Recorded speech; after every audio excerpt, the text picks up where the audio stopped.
Burnunuzda deviyasyon var. Deviyasyon için bir operasyon gerekiyor. Radyo frekans ile sadece konkaları küçültebiliyoruz. Sizin deviyasyonunuzun düzeltilmesi gerekiyor. Ancak horlamanız ve uyku apneniz neyle alakalı? Burayla alakalı. Yani sizin damak yapınız, dil kökünüz sıkıntılı. Bu hyoid mesafesi dediğimiz mesafe sıkıntılı. Burun ameliyatı olduktan sonra gündüzleri, gün içerisinde ya da uykuya dalarken çok rahat nefes alsanız da uykuya geçtikten sonra horlama ve uyku apnesi tamamen geçmez. Dolayısıyla bu bölgenin de tedavi olması gerekiyor. Bu bölgenin tedavisinde izleyeceğimiz yollar cerrahi ve cerrahi dışı yöntemler.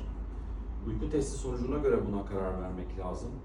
Ama boyun, hyoid yapınız, çene yapınız sanki sizin için maske tedavisinin daha uygun olabileceğini bende düşündürüyor. Yani damak ameliyatı, bademcik ameliyatı yetmez. Dil kökü ameliyatı gerekir ki o da çok zor bir ameliyat hasta açısından. Şimdi bunları konuşalım.